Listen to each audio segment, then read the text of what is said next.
ಆವರ್ತಕ ಕೋಷ್ಟಕದ ಪ್ರಯಾಣಕ್ಕೆ ಮೆಂಡೆಲೀವ್ ಅವರ ಕೊಡುಗೆ. Mendeleev's contribution to the journey of the periodic table. ಆವರ್ತಕ ಕೋಷ್ಟಕದ ಜನನವು ವಿಶಿಷ್ಟವಾಗಿದೆ. ಇದರ ಹೆಸರಿನಲ್ಲಿರುವ ಆವರ್ತಕ ಪದದ ಅರ್ಥವೇನು? ರಸಾಯನಶಾಸ್ತ್ರಜ್ಞರು ಧಾತುಗಳನ್ನು ಕ್ರಮಬದ್ಧಗೊಳಿಸಲು ಪ್ರಯತ್ನಿಸುತ್ತಿದ್ದರು. ಡೊಬೆರೈನರ್ ತ್ರಿವಳಿ ಟ್ರಯಾಡ್ಸ್ ಮಾಡಿದರು. ನ್ಯೂಲ್ಯಾಂಡ್ಸ್ ಅವರು ಅಷ್ಟಕ. ಆದರೆ ಕಾಲಾನಂತರದಲ್ಲಿ ಈ ವ್ಯವಸ್ಥೆಗಳ ನ್ಯೂನ್ಯತೆಗಳು ಬೆಳಕಿಗೆ ಬಂದವು. 1869ರಲ್ಲಿ ರಷ್ಯಾದ ವಿಜ್ಞಾನಿ ಡಿಮಿಟ್ರಿ ಮೆಂಡೆಲೀವ್ ಹೊಸ ಪ್ರಯತ್ನವನ್ನು ಮಾಡಿದರು. ಆ ವೇಳೆಗೆ ಸುಮಾರು 63 ಧಾತುಗಳು ಪತ್ತೆಯಾಗಿದ್ದವು. ಮೆಂಡೆಲೀವ್ ಆರಂಭದಲ್ಲಿ ಧಾತುಗಳನ್ನು ಅವುಗಳ ಪರಮಾಣು ದ್ರವ್ಯರಾಶಿ ಅಂದರೆ ಅಟಾಮಿಕ್ ಮಾಸ್ನ ಏರಿಕೆ ಕ್ರಮದಲ್ಲಿ ಜೋಡಿಸಿದರು. ಆದರೆ ಇದು ಸಾಕಾಗುವುದಿಲ್ಲ ಎಂದು ಅವರು ಭಾವಿಸಿದರು. ಏಕೆಂದರೆ ಒಂದು ನಿರ್ದಿಷ್ಟ ಮಧ್ಯಂತರದ ನಂತರ ಧಾತುಗಳ ಗುಣಗಳು ಪುನರಾವರ್ತನೆಯಾಗುತ್ತಿದ್ದವು. ಇದರ ನಂತರ ಮೆಂಡೆಲೀವ್ ಮತ್ತೊಂದು ಚಾರ್ಟ್ ಅನ್ನು ಸಿದ್ಧಪಡಿಸಿದರು. ಇದರಲ್ಲಿ ಪರಮಾಣು ರಾಶಿಗಳಿಗಿಂತ ಧಾತುಗಳ ಅಥವಾ ಅಂಶಗಳ ಗುಣಗಳಿಗೆ ಹೆಚ್ಚು ಒತ್ತು ನೀಡಲಾಯಿತು. ಇದೇ ಚಾರ್ಟ್ ಆವರ್ತಕ ಕೋಷ್ಟಕವಾಯಿತು. ಇದು ಕಂಬದ ಸಾಲುಗಳ ಗುಂಪು ಅಂದರೆ ಗ್ರೂಪ್ ಅನ್ನು ಒಳಗೊಂಡಿದೆ ಮತ್ತು ಅಡ್ಡ ಸಾಲುಗಳನ್ನು ಆವರ್ತ ಅಥವಾ ಅವಧಿ ಎಂದು ಕರೆಯಲಾಗುತ್ತದೆ.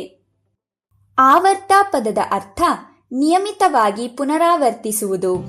ಈ ಕೋಷ್ಟಕದಲ್ಲಿರುವಂತೆ ಒಂದು ನಿರ್ದಿಷ್ಟ ಮಧ್ಯಂತರದ ನಂತರ ಬೇರೆ ಬೇರೆ ಧಾತುಗಳಲ್ಲಿ ಕೆಲವು ಸಮಾನ ರೀತಿಯ ಗುಣಗಳು ಪುನರಾವರ್ತನೆಯಾಗುವುದನ್ನು ಕಾಣಬಹುದು. ಈ ಕೋಷ್ಟಕದಲ್ಲಿ ಒಟ್ಟು 6 ಆವರ್ತ ಮತ್ತು 8 ಗುಂಪುಗಳು. ಪ್ರತಿಯೊಂದು ಗುಂಪಿನ ಧಾತುಗಳು ಒಂದೇ ರೀತಿಯ ಗುಣಗಳನ್ನು ಹೊಂದಿವೆ. ಆದರೆ ಇದರಲ್ಲಿ ಕೆಲವು ಖಾಲಿ ಜಾಗಗಳು ಏಕೆ? ಇದೇ ಈ ಕೋಷ್ಟಕದ ಒಂದು ಅದ್ಭುತ ಸಂಗತಿಯಾಗಿದೆ. ಅಲ್ಲಿಯವರೆಗೂ ಗೊತ್ತಿದ್ದ ಎಲ್ಲಾ ಧಾತುಗಳಿಗೆ ಜಾಗ ಕೊಟ್ಟ ನಂತರ ಮೆಂಡೆಲೀವ್ ಈ ತನಕ ಆವಿಷ್ಕಾರವಾಗದೇ ಇದ್ದಂತಹ ಆ ಧಾತುಗಳಿಗೂ ಸಹ ಜಾಗ ಬಿಟ್ಟರು. ಧಾತುಗಳ ಪೆಟ್ಟಿಗೆ. ವಿಡಿಯೋದ ಗೇಮ್ ನಿಮಗೆ ನೆನಪಿದೆಯೇ? ಚಿತ್ರಗಳನ್ನು ತಾರ್ಕಿಕವಾಗಿ ಜೋಡಿಸುವಾಗ ಸ್ವಲ್ಪ ಜಾಗವನ್ನು ಖಾಲಿ ಬಿಡಬೇಕಾಗಿತ್ತು.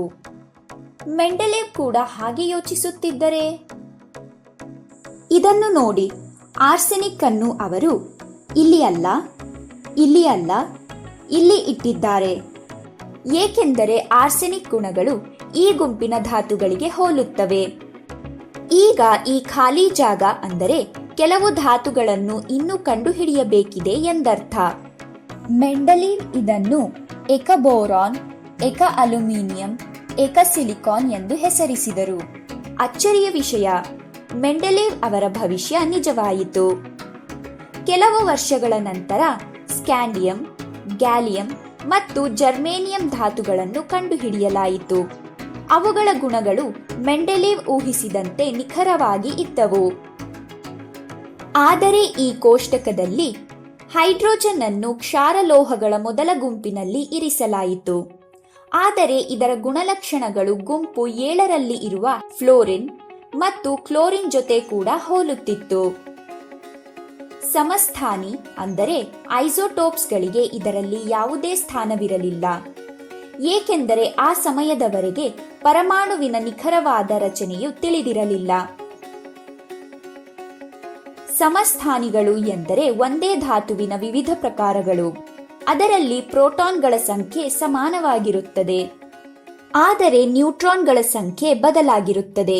ಇದರಿಂದಾಗಿ ಅವುಗಳ ಪರಮಾಣು ರಾಶಿಗಳು ಬೇರೆ ಬೇರೆ ಆಗಿರುತ್ತವೆ.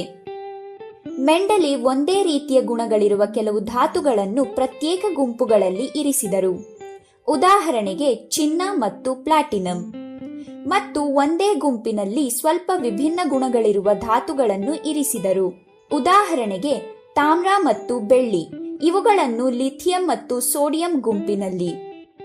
ಇಲ್ಲಿ ನೋಡಿ, ಹೆಚ್ಚಿನ ಪರಮಾಣು ರಾಶಿಯನ್ನು ಹೊಂದಿರುವ ಕೆಲವು ಧಾತುಗಳು ಕಡಿಮೆ ಪರಮಾಣು ರಾಶಿಯನ್ನು ಹೊಂದಿರುವ ಧಾತುಗಳಿಗಿಂತ ಮುಂದಿವೆ. ಗೊಂದಲವಾಯಿತು ಅಲ್ಲವೇ? ಈ ನ್ಯೂನ್ಯತೆಗಳ ಹೊರತಾಗಿಯೂ ಮೆಂಡೆಲೀವ್ ಅವರ ಆವರ್ತಕ ಕೋಷ್ಟಕವು ನಾವು ಇಂದು ಬಳಸುವ ಆಧುನಿಕ ಆವರ್ತಕ ಕೋಷ್ಟಕಕ್ಕೆ ಆಧಾರವಾಯಿತು.